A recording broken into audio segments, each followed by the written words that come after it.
Hi, today I am here with Marilyn Freeman, my husband's grandma, and she has raised 12 kids.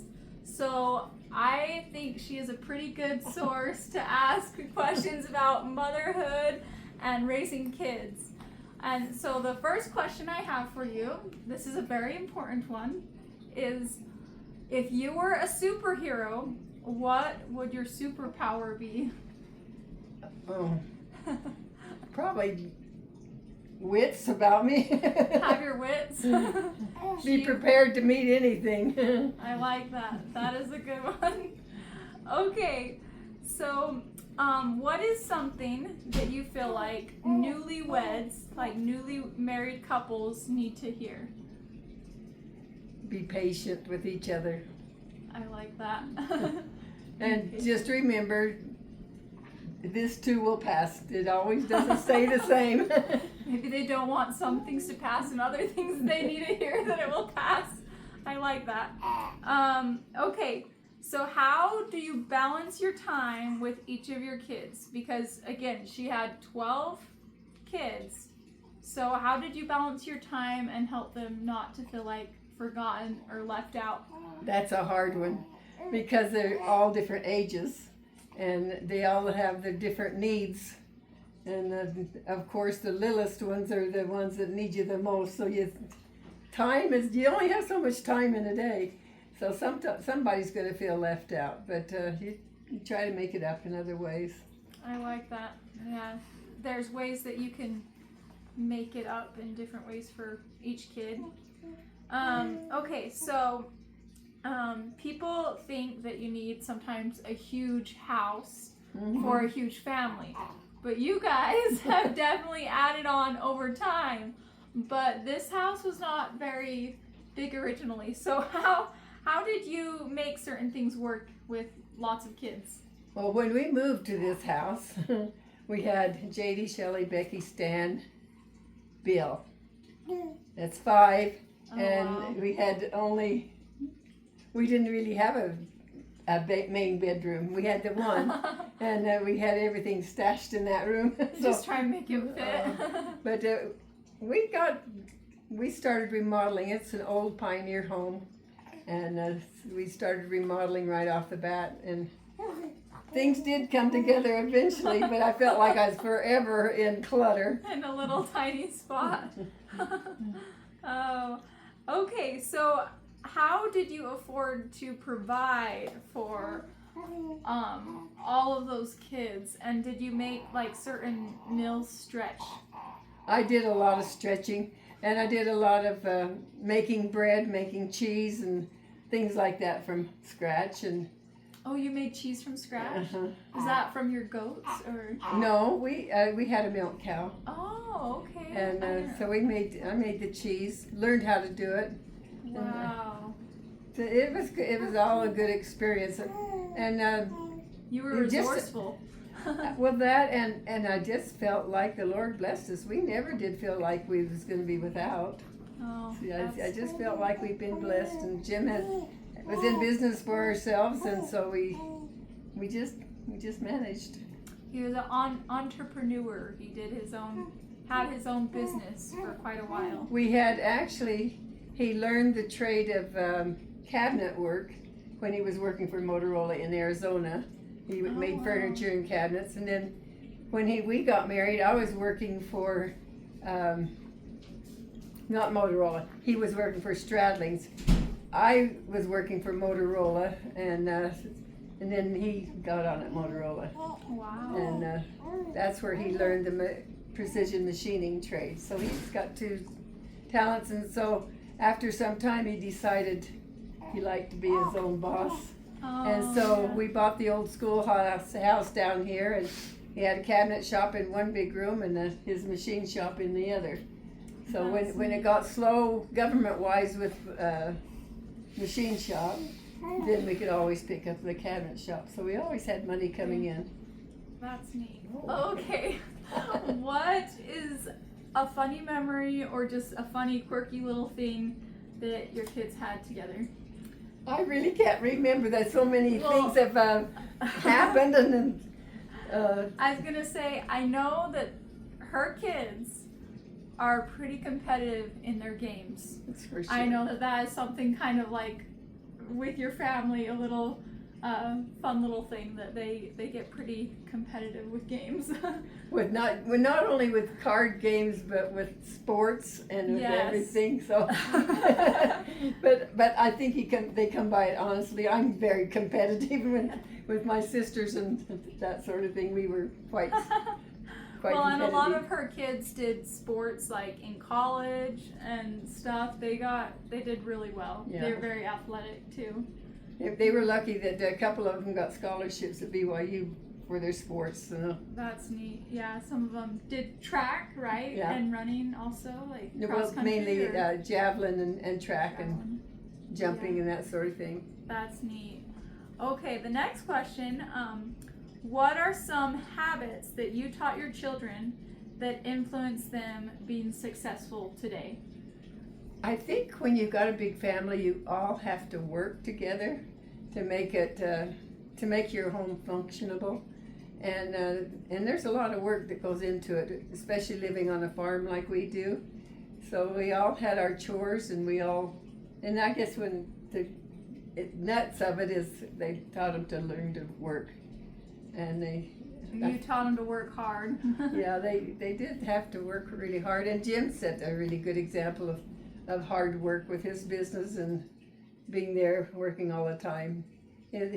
Ours was precision machining, so we really couldn't have the kids down there very much with the machines. It was dangerous to have them. So some businesses you can have your kids work right in there, but this one was a little bit.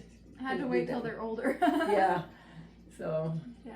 No, that's neat. I know that your kids learned a lot from you guys with learning about the importance of hard work. Okay, so when your kids were younger, what was one of the biggest fights they had, and how did you help them with figuring that out? I can't remember any specific fights. We've had our share. And what was something you could kind of do that helped with fighting? Did you make them sit together? I had them each sit on a chair in the living room so I could watch them, and they couldn't get off. And that's what's interesting about that. They never got off. And you would think that they would, but they never did. They could have easily, because I got busy doing all kinds of other stuff. But they didn't. They sat right there. Sat right there and listened. Oh, that's cute. But I wanted to have them right where I could see them while I did other things, and they did. Oh, that's cool though. You taught them they had to get along. All right. Okay, so my channel is called Confessions of a Crafty Mom. So incorporating craft in there, how has your crochet and your creative side helped you, like mentally and emotionally, with raising your kids? You know, so a lot of people say that crocheting just gets them up so tight and they just couldn't do it. But for me, it is relaxing, and it helps my nerves to settle down. And I have to keep my hands moving all the time anyway, and that's one way of just settling me down and accomplishing something while I'm doing it. And a lot of people like watching television. I can't sit and watch television. I have to have something to do.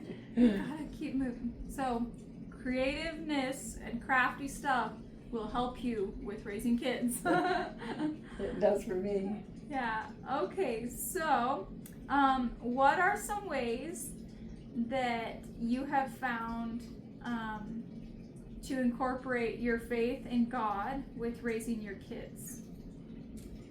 Well, we've always felt it really important to have our family home evenings, for one thing. But every morning and every evening, we'd kneel together in prayer. And lots of times that wasn't easy, especially as the family got older and we had younger. We didn't want to slight the younger ones. We have the older ones and the younger. But we still felt like it was important to have those family prayers. And sometimes they all didn't make it, but you do it anyway because you're setting the example for the younger ones. So, can you describe to people who may not know this, what what do you say? What was your family home evening like? What was that for you guys?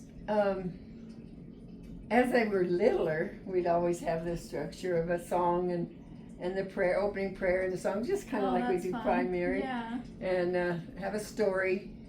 Try to get the kids involved as much as possible by them finding a story to tell, and picking at one another, picking a song to sing and that sort of thing. We try to get them all involved in something like that. And one of them will be in charge of doing the refreshments afterwards and that sort of thing. Oh, I like that. That's fun. I liked family home evening, especially for the treat. I like to be the one that could make the treat, because I could choose the treat and make it for everybody, and that was fun. Okay, and is there anything unique that you feel like you guys did to incorporate your faith in God with your kids? You kind of mentioned I don't know if it's unique or not. Just that we felt it important that